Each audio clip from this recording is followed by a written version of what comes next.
नमस्कार, मैं हूं पद्मजा जोशी। आप देख रहे हैं आज की अड़ी। उत्तर प्रदेश में कथावाचकों पर हुए बवाल के मामले ने अब पूरी तरीके से सियासी रंग ले लिया है और इसमें अब आमने सामने हैं अखिलेश यादव और बाबा बागेश्वर धीरेन्द्र शास्त्री। इटावा में विवाद शुरू तो हुआ था यादव कथावाचकों के अपमान के मुद्दे को लेकर, लेकिन अब अखिलेश यादव ने उसको अपने पीडीए के नारे से जोड़ा है और धीरेन्द्र शास्त्री समेत कई कथावाचकों पर सवाल भी उठा दिए। समाजवादी पार्टी के अध्यक्ष ने जब ये तंज कसा कि कुछ कथावाचक अंडर द टेबल पैसा लेते हैं तो उन पर ही उल्टा सनातन विरोधी और जातिवादी होने का आरोप लगाया गया है। साथ ही धीरेन्द्र शास्त्री ने अखिलेश यादव का नाम तो नहीं लिया, लेकिन ये कहा कि भारत को भव्य बनाने के लिए सबको जातिवाद से ऊपर उठकर अब राष्ट्रवाद की राह पर चलना होगा, क्योंकि कुछ नेता आज भी जाति के नाम पर राजनीति कर रहे हैं और इसी वजह से देश में जातिवाद एक कैंसर की बीमारी जैसा पनप रहा है। कई कथावाचक हैं जो 50 लाख रुपए लेते हैं। कोई किसी की हैसियत है कि धीरेन्द्र शास्त्री को बुला ले अपने घर कथा के लिए? कोई अंडर टेबल लेगा वो बाबा पैसे? आप पता करवा लीजिए, अंडर टेबल नहीं लेते हैं वो धीरेन्द्र शास्त्री। क्या कथावाचक ने पता कितनी कीमत होगी उनकी? फ्री थोड़े नहीं। भारत को भव्य भारत बनाना है, भारत को यदि विश्व गुरु बनाना है, भारत को समृद्ध बनाना है, भारत को विकसित देशों में अमेरिका, ऑस्ट्रेलिया, न्यूजीलैंड की तरह खड़ा करना है, तो एक ही उपाय है समृद्ध भारत के लिए। भाषावाद, क्षेत्रवाद, जातिवाद से ऊपर उठकर राष्ट्रवाद के लिए प्रत्येक भारतीय प्रणबद्ध होकर के जिस दिन कार्य करने लगेगा उस दिन भारत में बढ़ता हुआ जातिवाद सबसे बड़ी कैंसर की बीमारी है। कैंसर से ज्यादा खतरनाक भारत को तोड़ने में अगर कोई बीमारी है तो वो जातिवाद की बीमारी है। धीरेन्द्र कृष्ण शास्त्री तो बहाना है, मकसद सनातन की भावनाओं को ठेस पहुंचाना है। अखिलेश यादव जी जानबूझ करके धीरेन्द्र कृष्ण शास्त्री के बहाने देश के तमाम साधु संत कथावाचकों का अपमान करने की चेष्टा कर रहे हैं, क्योंकि उनको लगता है कि इनके इस अपमान से एक मजहबी गोलबंदी होती है, मजहबी तुष्टीकरण होता है। अखिलेश यादव जी, आपकी ये कोशिश समाज को बांटने वाली है, विभाजनकारी है। अच्छा, इस विवाद की शुरुआत हुई थी 21 जून को दांदरपुर गांव में। कथा के दौरान कथावाचकों की जाति सामने आने पर ग्रामीणों ने कथित रूप से उनके साथ मारपीट की। आरोप है कि मुकुटमणि की चोटी काट दी गई और संत सिंह का सिर मुंडवा दिया गया। इस घटना का वीडियो 23 जून को सोशल मीडिया पर वायरल हुआ, जिसके बाद संत सिंह ने 2 नामजद और 50 अज्ञात लोगों के खिलाफ रिपोर्ट भी दर्ज कराई। वहीं 24 जून को कथा की यजमान महिला ने कथावाचकों पर ही जाति छुपाकर धार्मिक भावनाएं आहत करने और छेड़छाड़ करने का आरोप लगाते हुए उन पर उल्टा केस दर्ज कराया। अब उत्तर प्रदेश पुलिस पूरे मामले की जांच दोनों तरफ से ही कर रही है, लेकिन उत्तर प्रदेश से लेकर बिहार तक एक अपराध को जाति संघर्ष का रंग दिया गया है। भगवान पर तो सबका अधिकार है और सब भगवान के प्यारे हैं, इसलिए भगवान की कथा का पुण्य कार्य कोई भी करे तो भगवान तो उसकी जाति नहीं पूछते, भगवान तो उसका प्रेम देखते हैं। और वो व्यक्ति ब्राह्मण नहीं है ऐसा कह कर के उसकी शिखा काटी, मुंडन किया, नाक रगड़वाई और उसका आरोप है कि उस पर एक महिला का मूत्र भी छिड़का गया। मैं समझता हूँ कि यह जिन्होंने भी किया वो भगवान के प्रति अपराधी। अखिलेश यादव धार्मिक व्यक्ति है और अखिलेश यादव श्री कृष्ण के वंशज हैं, तो धर्म का विरोध कैसे कर सकते हैं? वो थोड़ा बहुत जो करते हैं मजबूरी में करते हैं, समझिए इस बात को, वो मजबूरी में करते हैं।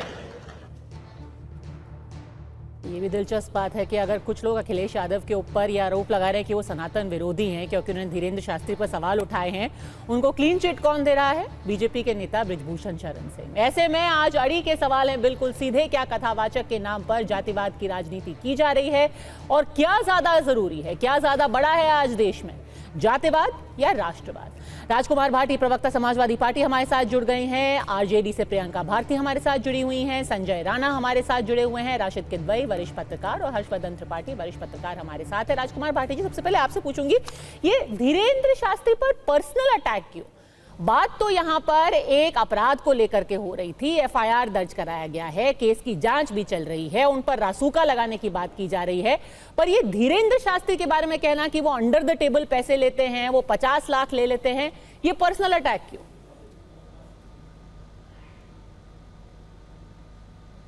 नहीं, इसके साथ एक सवाल और जुड़ता है कि अगर कोई बात है, उसके 10 कारण मैं बता दूंगा धीरेन्द्र शास्त्री का विरोध करने के, लेकिन धीरेन्द्र शास्त्री सनातन के प्रतीक कैसे हो गए, इसके ये क्या फंडा है? ने किसने बोला वो सनातन के प्रतीक और है? जो कथा अभी आपके चैनल आप बाइट सुनवा रही थी, अभी बीजेपी के प्रवक्ता ने कहा कि ये सनातन का अपमान है धीरेन्द्र शास्त्री के खिलाफ बोलना, और आपने भी शायद कुछ ऐसा ही कह के पेश किया। नहीं, मैंने तो ऐसा कुछ नहीं बोला, मैंने बस बोला कि इसमें उनके ऊपर टिप्पणी करना और कहना कि वो अंडर द टेबल रहते हैं। यहाँ को अगर कोई अपराध हुआ है उसकी जांच की जा रही है, अगर किसी ने उपद्रव किया है उसकी भी जांच की जा रही है, लोगों को यहाँ पर अरेस्ट भी किया गया है, एफआईआर भी हुई है। अब ये कह देना कि धीरेन्द्र शास्त्री, क्योंकि वो कह रहे हैं कि भाई जाति की राजनीति नहीं होनी चाहिए, उल्टा उन्हीं को कह देना कि आप अंडर द टेबल रहते हो, पर्सनल अटैक क्यों? पदमजा जी, इस देश में 2 तरह के लोग हैं।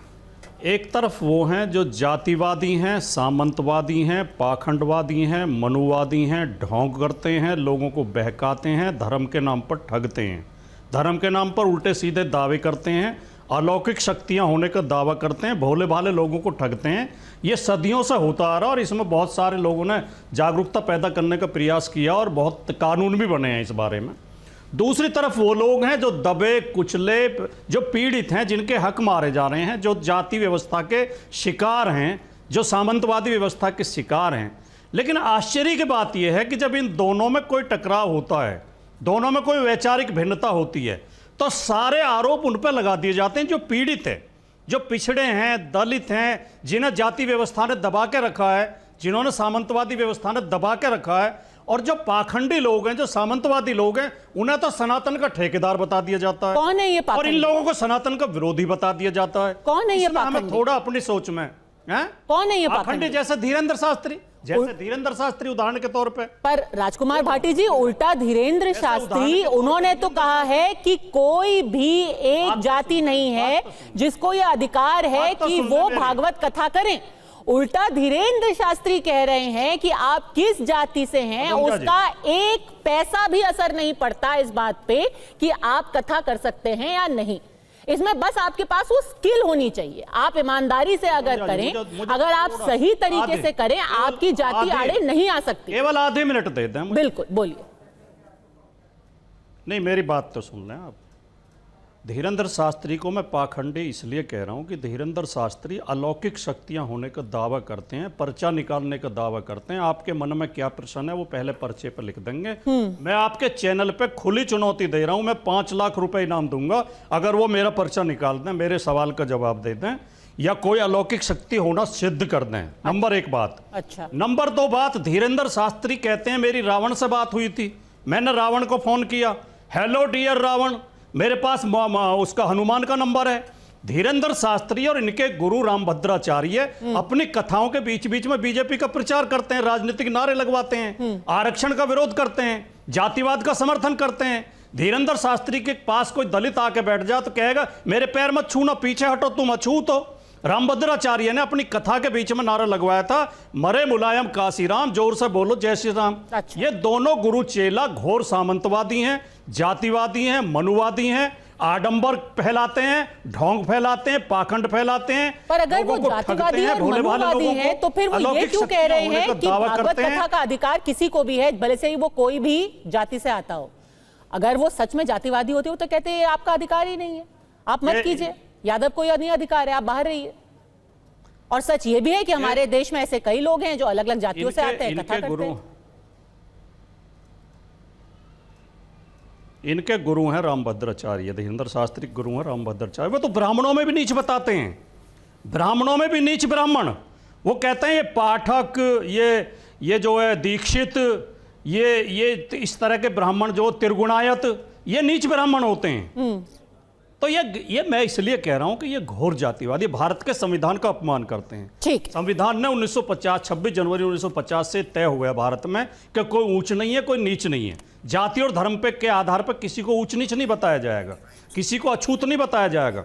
लेकिन जाति के नाम पर लोगों की चोटी काटी जा रही है, उनके ऊपर मूत्र का छिड़काव किया जा रहा है। ये हमारे संविधान का घोर अपमान है और हम सबको इसकी चिंता होनी चाहिए। पर जो आदमी इसके बजाय सवाल उठाने वालों पे ही सवाल दाग दिए जाते हैं। ये तो कोई भी सवाल नहीं उठा रहा राजकुमार भाटी जी। अगर सिर्फ इस घटना की बात हो, अगर उनका जो लार्जर वर्ल्ड व्यू है उस पर हम अलग से डिबेट कर सकते हैं, उनके पहले क्या बातें कही हुई हैं उस पर भी हम पूरा डिबेट कर सकते हैं।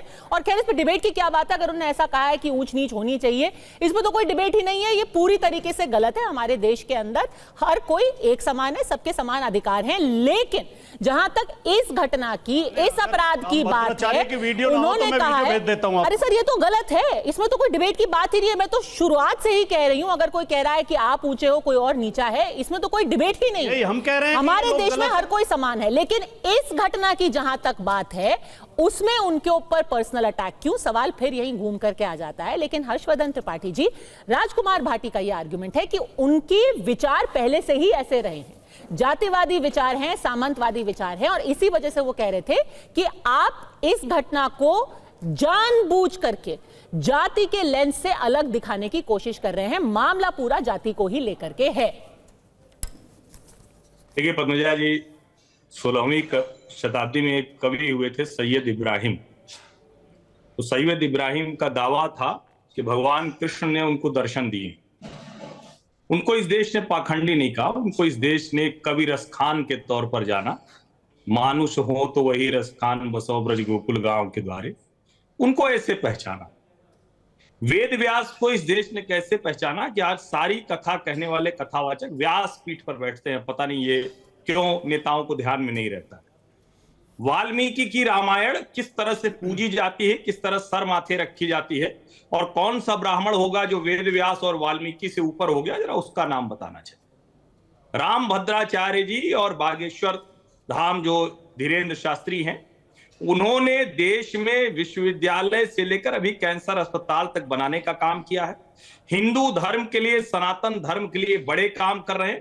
और अगर किसी बात पर किसी को ऐतराज है तो उस बात पर, उस पे जाकर जो भी कानूनी दायरे में है वो कार्रवाई करनी चाहिए। लेकिन ऐसे समय में जब जाति विमर्श खड़ा करना है तो चुनकर राम भद्राचार्य जी और धीरेन्द्र शास्त्री पर निशाना, ये बताता है कि नेताओं की नीयत क्या है। और मैं तो कह रहा हूं, मुकुटमणि ने FIR कराई, 4 लोग जेल चले गए। उसके बाद ये मामला कहां बनता था? कानून है ना, संविधान है ना, कोई मनुस्मृति तो चल नहीं रही। तो संविधान कानून के तहत यूपी की सरकार ने काम किया, लेकिन क्या किया गया? उसके बाद दंगा भड़काया गया। उसके बाद हमारे समाज के कहकर अखिलेश यादव ने सम्मानित किया। कितना विचित्र है। और हमारे समाज कहकर सम्मानित किया, वहीं तक नहीं रुके। उसके बाद वो चले गए, 50 लाख रुपए लेते हैं, अंडर द टेबल लेते हैं। मैं बार बार कहता हूं कि भाई धीरेन्द्र शास्त्री बड़े कथावाचक हैं, बहुत महंगी उनकी कथाएं होती होंगी। हालांकि ऐसे कथावाचकों का ज्यादातर का दावा होता है कि पैसे नहीं लेते। मैंने तो कराया नहीं, मैं करा भी नहीं सकता, उतनी हैसियत भी नहीं। लेकिन सवाल यह है कि धीरेन्द्र शास्त्री पर यह हमला क्यों? क्या अखिलेश यादव जैसी स्थिति राजकुमार भाटी जी की या हर्षवर्धन त्रिपाठी की है? इस पैनल में बैठे किसी व्यक्ति नहीं, आप बार बार कह रहे हैं उन्हीं का नाम क्यों लिया जा रहा है? इसके पीछे नियत दिखाता है। क्या नियत है? साफ साफ बोलिए ना, क्या नियत है? और मैं इसीलिए कह रहा हूं, अखिलेश यादव जैसी हैसियत हम में से किसी की है? जिस ऐशो आराम के साथ, जिस विलासिता के साथ, जिस शानदार बंगले में हम में से कोई रह सकता? नहीं, आप बार बार नियत पे सवाल उठा रहे हैं। क्या नियत है? आप कह रहे हैं कि उनको सिंगल आउट किया जा रहा है, क्यों? जातीय संघर्ष, जाति विद्वेष, जातीय घृणा। और मैं फिर कह रहा हूं, इस देश का कानून काम करता है। जिन्होंने उन कथावाचकों के साथ दुर्व्यवहार किया, वो नीच कर्म किया। पहली मेरी टिप्पणी से लेकर अभी तक देखिए। लेकिन अगर उन कथावाचकों ने जात छिपाकर और दूसरी, ठीक है 10 सेकंड, ये बुलाने वाले, ये नियत पे जानबूझकर यही नाम क्यों लिए जा रहे हैं? ये नियत दिखाता है राजकुमार भाटी। है ही नहीं, कथावाचक हर जाति के हैं। कोई ये नहीं कह सकता कि जाति का कथावाचक नहीं। अभी धीरेन्द्र शास्त्री के नाम के पीछे नियत क्या है? राजकुमार भाटी साफ साफ कह रहे हैं, हर्षवर्धन त्रिपाठी, नियत है कि उन्हीं का नाम लेकर के जातीय संघर्ष भड़काया जाए। ये नाम इसलिए लिए जा रहे हैं, अगर हर्षवर्धन त्रिपाठी ये कहेंगे कि कुछ ब्राह्मण नीच होते हैं तो हम हर्षवर्धन त्रिपाठी का भी नाम लेंगे। अगर हर्षवर्धन त्रिपाठी ये कहेंगे कि मैं पर्चा निकाल सकता हूं, मेरे पास अलौकिक शक्ति हैं, तो हम हर्षवर्धन त्रिपाठी का भी नाम लेंगे। अब ये ढोंग तो ये दोनों कर रहे हैं, पाखंड तो। अगर हर्षवर्धन त्रिपाठी बोलेंगे मरे मुलायम काशीराम, जोर से बोलो जय श्री राम, तो हम हर्षवर्धन त्रिपाठी का भी नाम लेंगे। ये घटिया नारा तो काउंटर कीजिए, फिर मैं डिबेट ओपन कर रही हूं। उनका नाम ले रहे हैं हम। एक लाइन कोई तीसरा करेगा तो उसका भी नाम लेंगे। पद्मजा, जब आप प्री ऑक्युपाइड होते हैं, मुद्दा जो है उस पर बात नहीं कर रहे। मुकुटमणि के लिए, सूरजपाल के लिए राजकुमार भाटी जी के मुंह से मैं मुद्दे पे ही बात कर रहा हूं। मुकुटमणि फ्रॉड है, आधार कार्ड दो, मैं मुद्दा पे ही बात कर रहा हूं। किया उनको ढोंगी अभी तक नहीं कहा किसी बहस में। हम कई बहस में हम और भाटी जी उसकी पुलिस जांच कर रही है, जांच हो जाने दो पहले। शास्त्री से कोई वास्ता नहीं है, जिन्हें राम भद्राचार्य जी महाराज से कोई वास्ता नहीं है, उनके ऊपर ये टिप्पणी जरूर करना है। अब आप इसी से समझिए नीयत किसकी खराब है। मैं फिर कह रहा हूं, संविधान कानून से देश चलेगा, इसमें दाएं बाएं नहीं जाएगा। कानून जो भी इस तरह काम करेगा उसके खिलाफ कार्रवाई करेगा। और किया, फिर भी क्यों भड़काया गया? कार्रवाई तो हुई ना। 4 लोग जेल में गए ना, मुकुटमणि जी के जो भी वो थे वहां गए कि नहीं गए? तो उसके बाद क्यों दंगा फैलाएंगे? क्यों अखिलेश यादव? हमारा संविधान इसका समर्थन करता है कि कुछ ब्राह्मण नीच होते हैं। हर्षवर्धन जी, क्या संविधान इसका समर्थन करता है कि कुछ ब्राह्मण नीच होते हैं? और आप समर्थन करते हैं? आप समर्थन करते हैं? मानता तो आलोचना कीजिए। अरे आप आलोचना कीजिए, उसका विरोध कीजिए। मैं तो किसी को नहीं मानता। मैं तो ये नहीं, आप घुमा रहे हो बात को। नहीं, बात आप घुमाते। आप मुकुटमणि और सूरजपाल को ढोंगी नहीं कर पाते। आप बिना रेफरेंस के जानबूझकर जातीय संघर्ष बढ़ाने के लिए टिप्पणी कर रहे हैं, जिसका कोई यहाँ जो पिटे उन्हें आरोपी, उन पर आरोप लगा दें हम। जो पिटे हैं, जिनका अपमान हुआ है, जो पिटे हैं, जिनका अपमान हुआ है, उन पर उन्हें दोषी बता दें। राम भद्राचार्य को बिना संदर्भ के आज आप लेकर आए। नहीं, और आरोप तो दोनों तरफ से लगाए गए हैं। आप किसी भी एक तरफ के आरोप को खारिज नहीं कर सकते। ये जांच पुलिस के हाथों में है। आप किसी को सर्टिफिकेट नहीं दे सकते कि ये पूरी तरीके से निर्दोष है और ये पूरी तरीके से आरोपित है। लेकिन प्रियंका भारती, यहां पर जो अभी तक एक्शन हुआ है, और सिर्फ इस मुद्दे की अगर बात करें, क्योंकि राजनीति इस मुद्दे को लेकर के हो रही है, कथावाचकों की जाति को, क्या क्या इस पर एक्शन हुआ है? कथावाचक से जिन्होंने पैर पर नाक रगड़वाई थी, उस महिला रेणु तिवारी पर पुलिस ने एफआईआर दर्ज की है। जो लोगों ने उपद्रव किया था, अब पुलिस ने कहा है कि उनकी संपत्ति कुर्क की जाएगी, उन पर रासुका लगाई जाएगी। 20 नामजद और 100 से अधिक अज्ञात लोगों पर मुकदमा दर्ज किया गया है। 19 लोगों को गिरफ्तार किया गया है। सोशल मीडिया पर जिन्होंने टिप्पणी की है, 11 लोगों को अरेस्ट किया गया है। यानी कि आपकी जाति जो भी रही हो, आपको नहीं छोड़ा गया है, आप पर एफआईआर किया गया है। तो कहां ये इसको जाति का रंग देकर के पीडीए की राजनीति की जा रही है? जिसने अपराध किया है उस पर एफआईआर है, कार्रवाई है। जिसने उल्टा इल्जाम लगाया है उस पर भी कार्रवाई है। और अब बागेश्वर धाम शास्त्री को भी इस पर घसीट लिया गया। देखिए, हमें इस समस्या को समझने के लिए जड़ तक जाना होगा कि बाद में क्या हुआ उस पे डिस्कशन के बजाय, क्योंकि जब तक आप जड़ तक नहीं जाइएगा आप समाज को उससे मुक्त नहीं करा सकते हैं। सबसे पहली बात कि उन लोगों ने जो ये हरकत की यादव समुदाय से आने वाले संत के साथ, दलित समुदाय से आने वाले ढोलक वादक के साथ, वो क्यों की? वो भाजपा से सीख रहे हैं। भाजपा से इसलिए सीख रहे हैं क्योंकि भाजपा के लोग जब दलित सांसद की जीभ काटने की बात करते हैं उन पर कोई कार्रवाई नहीं होता है।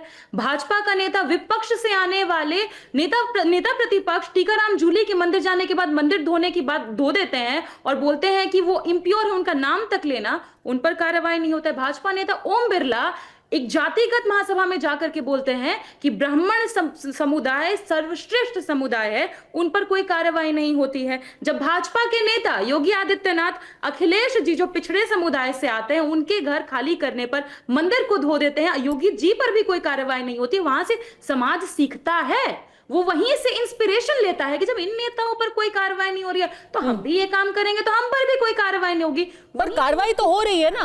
अगर सच में वो भाजपा की सरकार से सीख रहे हैं, जो आपने नाम लिया है, उसी नेता ने रासुका लगाने की बात की है, उसी नेता ने इन लोगों को अरेस्ट किया है, उसी नेता ने रेणु तिवारी पर एफआईआर किया है, कार्रवाई हो रही है उसी सरकार ने। तो योगी आदित्यनाथ जी खुले क्यों घूम रहे हैं जातिवाद करने के बाद? रासुका उन पर भी तो लगनी चाहिए थी ना। आप इन लोगों को, और बाकी आप बोल रहे हैं कि सोशल मीडिया पोस्ट के लिए लोगों को पकड़ा गया। सोशल मीडिया के लिए ही नहीं, रेणु तिवारी जिनके ऊपर आरोप है कि उन्होंने पैर पर नाक रगड़वाई, उनके ऊपर एफआईआर किया गया है। जिन्होंने उपद्रव किया, मारपीट गई, उनकी कुर्की कराई जाएगी। किया गया है एफआईआर दबाव में किया गया है, जब सारे विपक्ष के लोगों ने एकजुट होकर के आवाज लगाई और तेजस्वी जी ने बिहार से भी कह दिया कि अगर बिहार में ऐसा गलती से भी ऐसा करने का काम करते तो हम छोड़ते नहीं, हम संविधान से चलते हैं, मनुस्मृति से नहीं। तो वो तो दबाव में किए हैं, लेकिन अच्छा, तो जो भी एक्शन हुआ है दबाव में हुआ है, ठीक है। कर रही हैं आप, एक्शन की बात कर रही हैं ना। हाँ। सारे पिछड़े दलित समुदाय से हैं जिनको पकड़ पकड़ के लोग जेल भर रहे हैं, और जिस रेणु तिवारी की आप बात कर रही हैं उनको तो कथित जातिवादी लोग समर्थन में उनके उतरे हुए हैं, अभी भी उनका समर्थन कर रहे हैं, झूठ को फैलाया जा रहा है आज भी। और धीरेन्द्र शास्त्री कौन समर्थन में उतरे हुए हैं? कौन समर्थन में उतरे हुए हैं? कौन समर्थन में उतरे हुए नहीं है? उनका पूरा गांव, जो समाज उनके लिए लिख रहा है, भाजपा के प्रवक्ता उनके समर्थन में आए थे, आप ही के चैनल डिबेट्स में आए थे, नहीं आए थे क्या? बताइए, वो नहीं कहते हाँ गलत हुआ है उनके साथ। मैंने किसी नेता को नहीं देखा है उनके समर्थन में उतरते हुए। पर संजय राणा, आप इसका जवाब दीजिए। भाजपा से सिखाया हुआ है और भाजपा ही अब समर्थन कर रही है, भले से ही परोक्ष रूप से। पतंजा, गुड इवनिंग फेलो। देखिए, ऐसा है कि जातिगत राजनीति करते करते इन्होंने सनातन पे भी आक्रमण करना चालू कर दिया। उसका कारण है बागेश्वर धाम पे आक्रमण करना है या उन पे इल्जाम लगाना, ये छोटी बात नहीं। उसके पीछे सोची समझी साजिश है समाजवादी पार्टी की। साजिश क्या है? वो सनातन को जोड़ने की बात करते हैं, हिंदू को जोड़ने की बात करते हो, और बाकी पार्टी जहाँ पे समाजवादी पार्टी हो चाहे आरजेडी हो, वो हिंदुओं को तोड़ने की बात करती हो। दलगत राजनीति कर रहे हैं और जातिवाद की राजनीति कर रहे हैं। अभी हमारे मित्र क्या बता रहे थे, ये हमारा संविधान, भैया आर्टिकल 15 ने हमको ये अधिकार दिया है कि कोई भेदभाव नहीं हो सकता, और कोई भेदभाव नहीं हुआ। जहां तक गिरफ्तारी की बात हो रही है, 4 लोग थे, चारों लोगों को गिरफ्तार करके जेल में डाल दिया गया। दबाव में किया है, कोई दबाव में नहीं, तुरंत 24 आवर्स में एक्शन लिया गया है, उनको जेल में अरेस्ट करके भेज दिया गया है। समस्या क्या है कि इनको जातिगत राजनीति करनी है। इनका जो अस्त्र था, चाहे वो कास्ट सेंसेक्स हो जाए, चाहे वो जाति की बात हो जाए, तो कहीं ना कहीं भारतीय जनता पार्टी ने छीन लिया है। तो अब इन लोगों को समझ में नहीं आ रहा, तिलमिलाए और बौखराए घूम रहे हैं। और सनातन के लिए जो बागेश्वर धाम बाबा कर रहे हैं, उनको देखना चाहिए। 218 करोड़ का कैंसर का अस्पताल बनवा रहे हैं मध्य प्रदेश में। वो कम से कम रोज हजारों लोगों का पेट भरते हैं, और जो भी आश्रम में लोग आते हैं उनका करते हैं। भाई, कई लड़कियों की शादियां कराते हैं, जो समारोह हर महीने होता है वहां पे वो करते हैं। सनातन धर्म के लिए काम करते हैं, जनता के लिए काम करते हैं। दोनों राजकुमार जी और प्रियंका भारती मैं बता रहा, क्यों हंस रहे हैं? समस्या कि आप बोलते हो कि वो सोशल वर्क कर रहे हैं, तो हम पूछते हैं राजनीतिक दल से आप क्या कर रहे हो, ये बताइए। आप प्रियंका भारती, हिंदू एकता की जो बात कर रहा है उसको निशाने पे लिया जा रहा है। पद्मजा जी, धीरेन्द्र शास्त्री जी की बहन की शादी भी मुस्लिम समुदाय के लोगों ने करवाई थी। और दूसरी बात, जिस धीरेन्द्र शास्त्री के इतने कसीदे पढ़ रहे हैं, हमको बताइए ना, पूरा देश नंबर मांग रहा है हनुमान जी को फोन करते हुए। नहीं, नंबर हनुमान जी का आपको नंबर हनुमान जी का चाहिए तो धीरेन्द्र शास्त्री के आश्रम में चले जाइए। एमपी दूर नहीं है, सीधे इसका भाग है। बिहार से उठिए और एमपी चले जाइए, आपको वहां नंबर मिल जाएगा और पर्ची भी लिखी हुई मिल जाएगी। पर्ची भी मिल जाएगी, पर्ची जहाँ पे आप हनुमान जी का नंबर और आपके नेता का भी नंबर उसमें अंकित होगा। तो वो आपको परेशान होने की जरूरत नहीं है। समस्या क्या है? आपकी समस्या है, आपकी समस्या है राजनीतिक जमीन है ना, वो खसक चुकी है, खसक चुकी है, खसक चुकी है। बिहार में भी खसक गई, उत्तर प्रदेश में भी खसक गई है।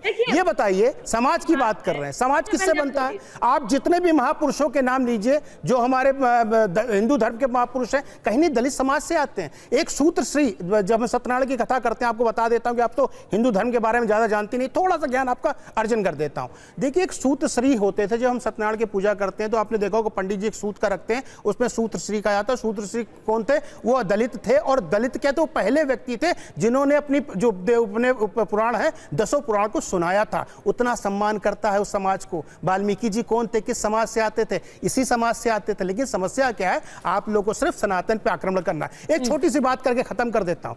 अगर अखिलेश यादव ने 50 लाख रुपए की बात कही, माना चलो मैं बोल लिया, ये बताइए जाकिर नायक के बारे में क्यों नहीं बोल पाया अखिलेश यादव? जाकिर नायक के बारे में बोलने में शर्म आ रही थी। जाकिर नायक बोलता है कि अगर महिला को आप 20 मिनट तक देखते हैं और आपके शरीर में कुछ होता नहीं है, आप मेडिकली अनफिट है। और किसी महिला को टीवी नहीं देखना चाहिए, उसको पर्दे में रहना चाहिए, उसको काम करने की जरूरत नहीं है, उसके लिए काम के लिए ऑलरेडी अल्लाह ने कुछ दिया हुआ है। उस पे बोलने में आप लोग की क्या? ठीक है, राजकुमार भाटी इसका जवाब देंगे, लेकिन बता दीजिए, सनातन पर नाम धीरेन्द्र शास्त्री का, लेकिन टारगेट सनातन है।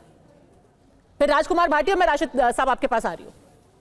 तो अब मेरी बात सिद्ध, नहीं, प्रियंका इसका जवाब देंगी। मेरी बात सिद्ध होगी नहीं जिस नहीं, इससे पहले कि आप जाकिर नायक वाले एंगल पे जवाब दे राजकुमार भाटी, प्रियंका भारती को जवाब देने दीजिए कि नाम भले से ही धीरेन्द्र शास्त्री का हो लेकिन टारगेट है सनातन, और ये सारे जो उन्होंने एग्जाम्पल हैं दिए हैं संजय राणा ने।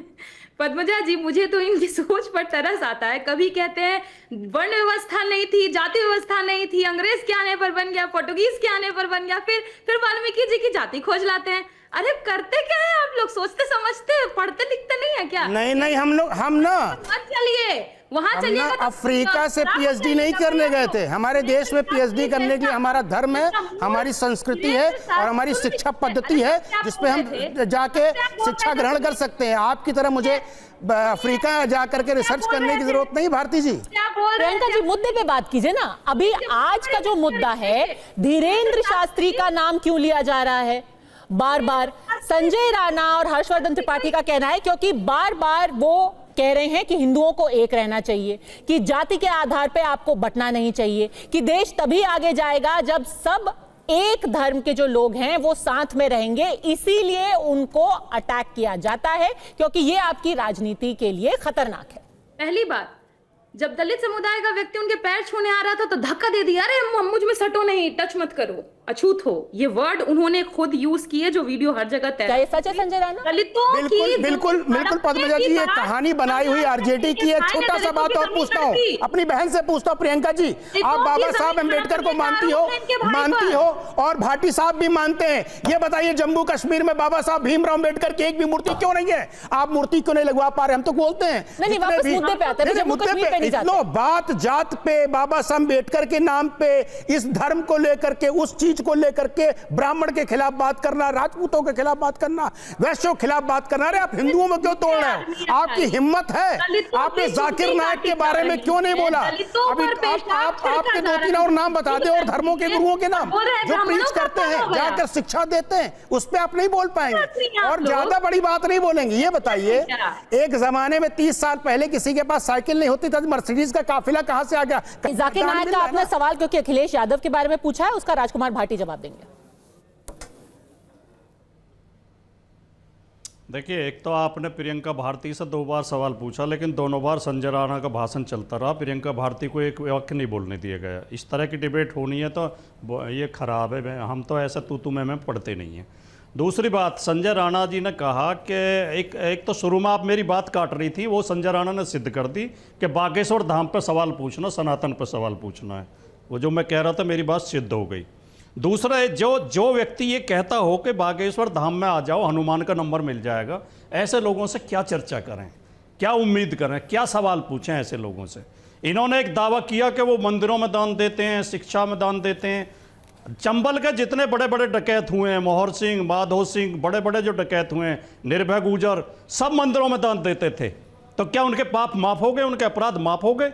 कोई आदमी 1000 रुपये लूट कर 100 रुपये दान कर दे कहीं विद्यालय में या अस्पताल में, तो उसकी तरफ से आंख मोड़ ली जाए? सवाल यह है कि ये पूछा जाना चाहिए कि वो क्या कर रहा है। सवाल महत्वपूर्ण ये है, हमारा संविधान कहता है कि देश ज्ञान विज्ञान की ओर चलेगा, तर्क की ओर चलेगा, शिक्षा की ओर चलेगा। आज देश को मोदी जी के, योगी जी के शासन में अंधविश्वास की ओर धकेला जा रहा है, पर शिक्षा की ओर धकेला जा रहा है। ऐसे लोगों को प्रायोजित किया जा रहा है। अगर आपको ऐसे किसी भी कार्य से तकलीफ है तो सिर्फ सवाल धीरेन्द्र शास्त्री से क्यों, जाकिर नायक से क्यों नहीं? वो इसमें भी राजनीति देख रहे हैं। हाँ, आप सिलेक्टिवली लोगों को चूज करके अटैक करते हैं। जाकिर नायक को जो कोट किया अभी, जाकिर नायक का जो कोट अभी आप जो वाक्य बोला संजय राणा जी ने, मैं उसकी घोर भर्त्सना करता हूं। ऐसे व्यक्ति को जेल के अंदर होना चाहिए जो महिलाओं के लिए ऐसी घटिया बात करता हो। कोई मौलाना अगर किसी का वो पलटने का दावा करता, भाग पलटने का, या किसी को कुछ बताने का दावा करता, वो मौलाना भी ढोंगी है। ऐसे मौलानाओं के खिलाफ भी कार्रवाई होनी चाहिए। पाखंड चाहे मौलाना फैलाए, चाहे कथावाचक फैलाए, जो पाखंड फैलाता है उसके वो गलत है। देखिए, पहली बात तो गलत ही नहीं, वो तो अपराध है SC ST कोई भी धर्म गुरु, वो तो वीडियो पूरे देश ने देखी है। अभी ऐसा कोई काम नहीं करेगा पूरे देश ने देखी है जिससे उसकी जनता को ठेस पहुंचता हो। नंबर 1। नंबर 2, इन्होंने क्या बोला? पद्मा जी बड़ी अच्छी बात बोली कि भैया दूसरे धर्म में नहीं होता। ये बताइए, पादरी के पास जाकर के आदमी क्राइम करके जाता है और कन्फेस कर लेता है क्रिश्चियन धर्म में, तो उसके सारे गुनाह माफ हो जाते हैं। मैंने ये नहीं कहा कि नहीं होता, मैंने कहा वो भी पाखंडी है जो करते हैं। कैसे हो जाता है? वो भी पाखंडी है। भाटिया से भाटी से नहीं, हाँ करो। अगर आपको बात अरे यार, हम जाते हैं क्या पादरी के पास? हम किसी पादरी के पास जाते हैं? ये मत बोलिए कि मुस्लिम में ऐसा नहीं होता है, क्रिश्चियन में ऐसा नहीं होता है। आप घुमा रहे हैं बात। और जहां तक हो रही है देश को तरक्की के लिए, ये बता, कौन कह रहा नहीं होता? भूगोल सब जगह पाखंडी है, सब जगह पाखंडी है, की थी, हर धर्म में पाखंडी है। कहां से आया था? अच्छा। आपको बहुत सी चीजें रख देंगे जिस पे देश आगे जा रहा है, और कहीं ना कहीं इसकी संस्कृति इसमें मिली हुई है। तो ये मत बोलिए कि हमारा देश हिंदू संस्कृति की वजह से पीछा जा रहा है। एक बात और बताऊं आपको, वैसे देश पीछा जा रहा है, उसका एग्जाम्पल अच्छा देखिए, आप सारी पूरी संस्कृति का विश्लेषण तो अभी हम नहीं कर पाएंगे अगले 10 मिनट में, लेकिन राशिद किदवई साहब बहुत वक्त से इंतजार कर रहे हैं। इसके पीछे की राजनीति क्या है? सर प्लीज, बहुत टाइम से वो इंतजार कर रहे हैं, ये सही नहीं है। राशिद साहब, कितना इसमें सच में हक की बात है और कितना विशुद्ध राजनीति है? अब ये बात किसी से छुपी नहीं हुई है, पीडीए की राजनीति है, ये यादव कथावाचक थे, केस भले से ही हो गया हो, लेकिन चुनावी माहौल में कितना ये मुद्दा राजनीतिक हो गया? जी हाँ पद्मजा, देखिए पहले तो हमें समझना चाहिए कि इस हमाम में सब नंगे हैं। कोई आटे में नमक मिला रहा है, कोई नमक में आटा मिला रहा है। इसके ऊपर हम एक चर्चा कर सकते हैं। दरअसल तमाम जो भारतीय संविधान हो या MCC model code of conduct, उसमें धर्म और राजनीति के मिश्रण के ऊपर बिल्कुल रोक है। किसी भी धर्मगुरु चाहे किसी भी समाज का हो, वो राजनीति में भाग ले सकता है, लेकिन वो अपने धर्म को इस्तेमाल करके नहीं आ सकता। और इसकी सबसे बड़ी मिसाल जब बाला साहब ठाकरे के ऊपर सुप्रीम कोर्ट तक वो मामला गया और 6 साल के ऊपर उनके ऊपर प्रतिबंध लगाया गया कि उन्होंने धर्म और आस्था को राजनीति में इस्तेमाल किया, उनको वोट देने के अधिकार से वंचित रखा गया। और पुरानी बात नहीं है, ये 90 के दशक की बात है। और उसके बाद तमाम राजनीतिक दल करते हैं, चाहे वो शाही इमाम को राजनीति में शामिल करना हो, चाहे नॉर्थ ईस्ट में चर्च का इस्तेमाल होता है मिजोरम में, या जिस तरीके से हम देखते हैं पद्मजा रोज कि जब भी हरियाणा पंजाब में चुनाव होते हैं, बाबा राम रहीम को जिस तरीके से पैरोल मिलती है, वो कितने समय जेल में रहे, कितने समय पैरोल पर रहते हैं, इसका फैसला करना मुश्किल है। तो ये तमाम चीज़ें जो है बिल्कुल अंधेरगर्दी मची हुई है। और संविधान, इलेक्शन कमीशन और तमाम जो संविधान को जो इम्प्लीमेंट करने की एजेंसीज हैं, वो तमाम खामोश बैठी है, दूसरी तरफ देख रही है। और इसके ऊपर तमाम राजनीतिक दलों में प्रतिस्पर्धा चलती रहती है, कौन आगे बढ़े, कौन ज्यादा से ज्यादा वो करे। और यही एक हमारे लोकतंत्र का एक बड़ा दुर्भाग्य का पहलू है। इसकी ये एक मौलिक बात है जिसके ऊपर हमें चर्चा करनी चाहिए। बिल्कुल, पर राशिद साहब, किसी चुनाव के मौसम में किसी पादरी, किसी पुजारी की शरण में जाना, किसी मौलवी की शरण में जाना, ये तो अलग बात है, लेकिन किसी एक अपराध को इस जाति का रंग देना, ये तो खतरनाक है ना। क्योंकि एक तरीके से आप कह रहे हैं कि भाई हमारे देश के अंदर किसी भी पिछड़ी जाति के कथावाचक को हक ही नहीं है, जबकि ये बात सच नहीं है। क्या ये जाति संघर्ष को एक तरीके से हवा देने जैसा नहीं है?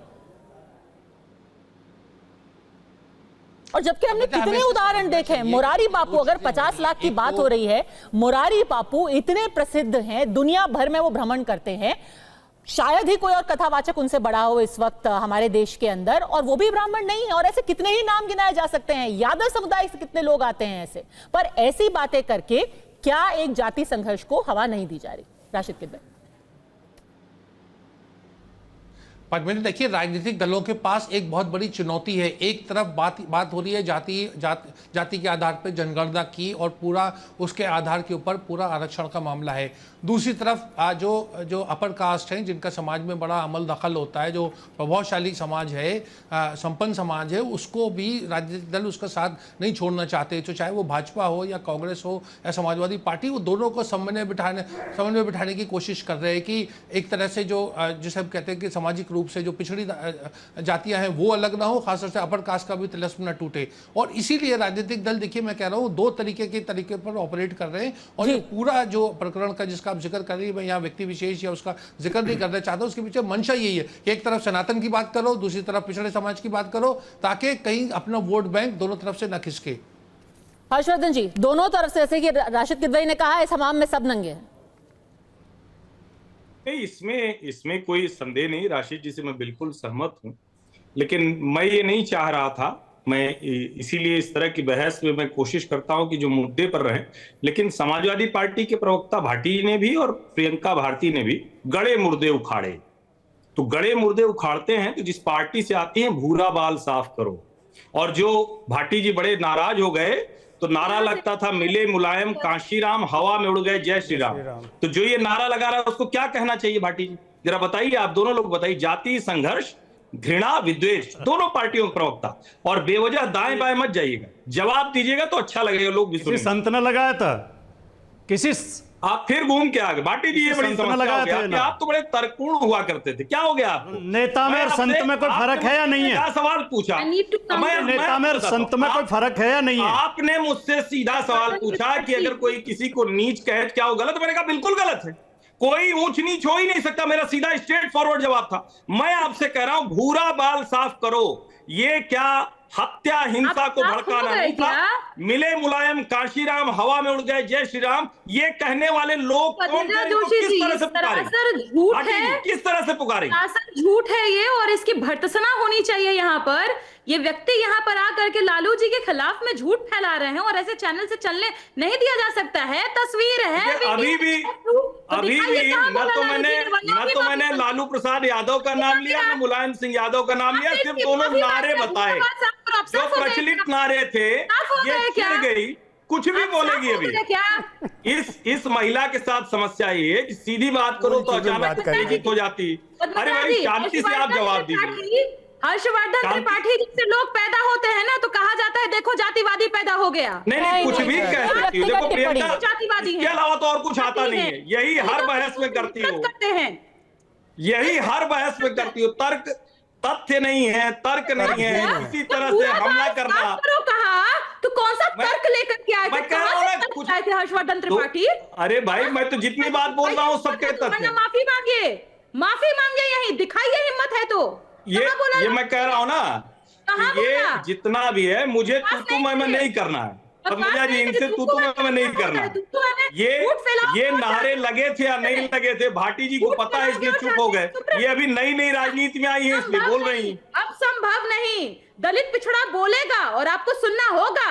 अरे बोल ही रहा है, पिछड़ा प्रधानमंत्री। आप कह रही है कि ये पूरी तरीके से झूठ है, ऐसा कभी नहीं कहा गया। देश का प्रधानमंत्री बोल नहीं रहा, दहाड़ रहा है। पद्मजा जी, आदिवासी देश की राष्ट्रपति हैं। दलित पिछड़ा आदिवासी कोई पीछे नहीं है। प्रियंका भारती कहने से नहीं आगे आया, देश के लोकतंत्र ने वहां पहुंचाया। दिखाइए, दिखाइए, वरना नाक रगड़ के माफी मांगिए। अरे ये सब करने का काम आप लोगों का है, करिए ये सब। अरे आप करवाएंगे, आपसे करवाएंगे। झूठ इस तरह से फैलाइएगा ना। राशिद किदवई, एक सेकंड, एक और ओपिनियन ले लेते हैं, एक और पत्रकार का ओपिनियन ले लेते हैं। ये तो किताबों में लिखा गया है, आरजेडी अब कहती है कि ये कभी नहीं नारे लगाए गए थे, कि ये लालू जी के मुख से कभी नारे नहीं लगाए गए थे, लेकिन ये किताबों में लिखा नहीं गया है कि ऐसे नारे राजद की रैलियों में लगे थे बिहार में। राशिद किदवई, देखिए पद्मजा, देखिए इस पे कोई अंकुश नहीं है। जैसा मैं कह रहा हूँ बार बार कि मर्यादा की अभाव है। राजनीति में इस तरह से तमाम नारे लगते हैं जो हर्षवर्धन त्रिपाठी कह रहे हैं, वैसे नारे लगे थे और मैंने भी उस पर उत्तर प्रदेश में वो नारे सुने, किए गए, लेकिन उस समय अच्छा लगता है। इसीलिए मैं कह रहा हूँ कि राजनीतिक दलों के दो मुँहे चेहरे होते हैं। आज जो भाजपा का एक तक राजनीतिक पराक्रम है तो हम उसकी आलोचना कर रहे हैं और आलोचना होनी भी चाहिए, लेकिन पहले भी बहुत कुछ ऐसा हुआ है और इसी वजह से आज तमाम राजनीतिक दल जो है वो कटघरे में खड़े होते हैं, क्योंकि उनका आचरण जो है, उनकी नीयत साफ नहीं है। और बार बार जो धर्म और राजनीति, और जो भाटी जी ने बहुत सही प्रश्न उठाया कि जो नारे लगाए थे वो संतों ने नहीं लगाए थे, आज वो नारे तथाकथित संत लोग लगा रहे हैं और ये बहुत ही आपत्तिजनक बात है। चलिए प्रियंका भारती, आपको शायद इसका जवाब मिल गया होगा। सवाल का जवाब नहीं मिला पद्मजा जी। मैंने यही कहा, लालू कब नारा लगाया, ये झूठ फैलाया हर्षवर्धन त्रिपाठी में, जिसकी माफी तक नहीं मांगते। नहीं, इसकी तस्दीक तो राशिद किदवई ने की है कि ऐसे नारे लगे हैं बिहार के अंदर। बोला प्रियंका भारती ने, आदत है प्रियंका भारती की। लालू प्रसाद यादव का नाम कहा। पद्मजा जी मेरे बयान को फिर से सुनाइए। आदत तो त्रिपाठी तुम्हारी है कि लालू जी को गाली देते देते यहाँ तक पहुँच गए, नहीं देते तो नहीं पहुँच। पद्मजा जी बदतमीजी से कैसे बात हो? चलिए देखिए, ये अब बहुत पर्सनल हो रहा है। देखिए ये किसी एक व्यक्ति के ऊपर डिबेट नहीं है, ये जाति की राजनीति की बात हो रही थी और सबके इतिहास में ऐसी राजनीति रही है, ऐसे प्रकरण रहे हैं। लेकिन वापस मैं मुद्दे पर लेकर के आती हूँ, जहां तक अभी की बात है, जहां तक वर्तमान की बात है। राजकुमार भाटी जी, आपने बिल्कुल सही कहा कि अगर किसी ने भी बोला है कि कोई जाति नीच जाति है या किसी को धक्का दिया है, बेशक ना सिर्फ उनकी भर्त्सना होनी चाहिए, उनके खिलाफ तो केस भी बनना चाहिए और SC/ST एक्ट के अंदर ये बनता भी है। लेकिन इस प्रकरण प्रकरण को लेकर के मैं आपको कल की एक रिपोर्ट पढ़ के सुनाती हूं कि इटावा जिले के भरथना क्षेत्र की कथावाचिका शास्त्री हैं लवली यादव। उन्होंने एक बयान दिया है। उन्होंने क्या कहा है कि यादव समाज से मैं आह्वान करती हूं कि अपने घर में ब्राह्मणों को ना बुलाएं। साथ ही कहा है हम यादवों ने ही ब्राह्मणों की पूजा करके उनका दिमाग खराब कर दिया है, ब्राह्मण कभी यादवों से नहीं हो सकते। उन्होंने ये भी दावा किया कि ब्राह्मणों ने सोते हुए शेर को जगा दिया है, अब उन्हें उनका परिणाम भुगतना पड़ेगा। इसकी भी तो निंदा होनी चाहिए। वैसे हम इसके ऊपर भी अलग डिबेट कर सकते हैं और एक और हम जाति संघर्ष शुरू कर सकते हैं, लेकिन अगर हम इसी कुचक्र में फंसेंगे फिर तो यही चलता रहेगा। कोई कहेगा कि ब्राह्मणों को सबक सिखाओ, कोई कहेगा कि उनकी नाक रगड़ दो, कोई कहेगा उनको जेल में डाल दो। ये तो एक कुचक्र है ना, और इससे देश की बात कोई नहीं कहेगा। बस यही होता रहेगा, कभी यादव ब्राह्मण, कभी दलित ब्राह्मण, कभी कोई और, कभी दलित यादव। इस तरह के बयानों से बचना चाहिए। मैं अपनी पार्टी का अधिकृत पक्ष बता रहा हूँ आपको। हमारे नेता ने आह्वान किया है कि किसी जाति के खिलाफ ना बोलें, किसी जाति पर टिप्पणी ना करें। हमारी किसी जाति से कोई लड़ाई नहीं है।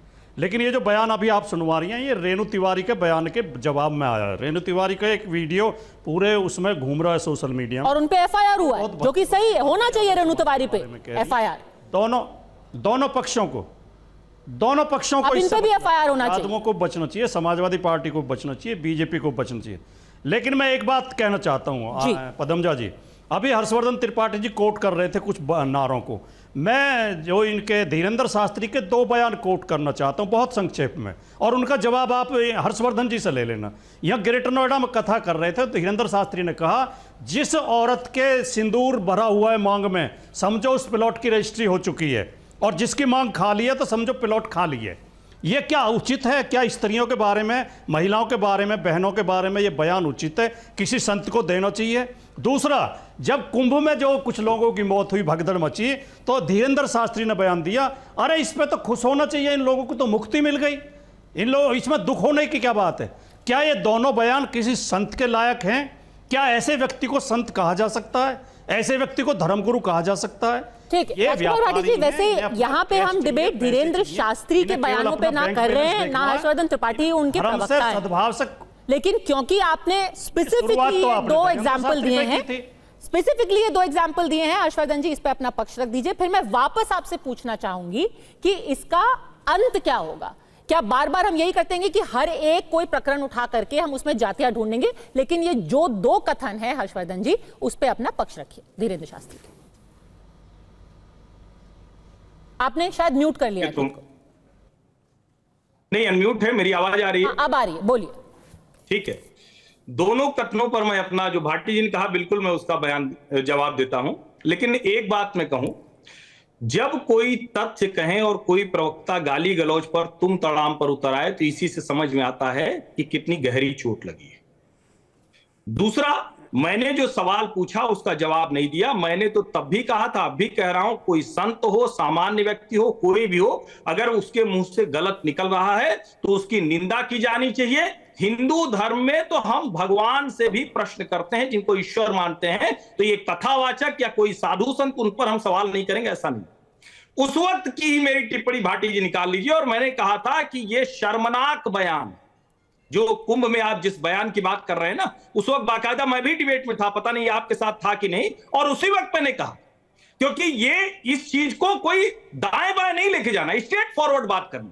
और आपसे भी मैं यही उम्मीद कर रहा हूं कि क्या मिले मुलायम काशीराम, हवा में उड़ गए जय श्री राम, इसका जवाब आप नहीं दे पाए। आप मुझसे 3 बार सवाल पूछ चुके, मैं सबका जवाब दे रहा, लेकिन आप जवाब नहीं दे रहे। और प्रियंका भारती शुरू कर, जबकि मैंने ये कतई नहीं कहा था आप डिबेट में हैं, मैंने ये नहीं कहा कि लालू प्रसाद यादव नारा लगाया, ये नहीं कहा। और एक बात और मैं कह दूं, उत्तर प्रदेश में यादव और इस तरह से ब्राह्मण संघर्ष का कोई इतिहास नहीं रहा। बिहार में रहा है, बिहार में सवर्ण और यादवों का संघर्ष का इतिहास रहा, वो उत्तर प्रदेश में लागू करना मुलायम सिंह यादव जी ने कभी ये लागू नहीं होने दिया।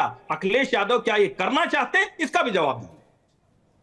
उल्टा अभी नेता विपक्ष जो हैं वो माता प्रसाद पांडे हैं, जो चीफ विप पहले रहे हैं वो मनोज पांडे हैं, जहां तक मेरे को याद है। ज्ञानेश्वर मिश्रा सबसे बड़े जो नेता रहे हैं समाजवादी पार्टी के, वो भी ब्राह्मण ही रहे हैं। राजकुमार भाटी। देखिए, अभी धीरेन्द्र शास्त्री जी के बयान की निंदा की उन्होंने त्रिपाठी जी ने, हर्षवर्धन त्रिपाठी जी ने, क्योंकि उनके नाम के पीछे त्रिपाठी लगा हुआ, इसे सनातन पे हमला नहीं माना जाएगा। मैं कर दूंगा तो सनातन पे हमला, अखिलेश यादव जी बयान की निंदा कर देंगे तो सनातन पे हमला। अरे सर, दूसरे मैं उस नारे पे आता हूँ, वो नारा पार्टी की ओर से नहीं दिया गया था।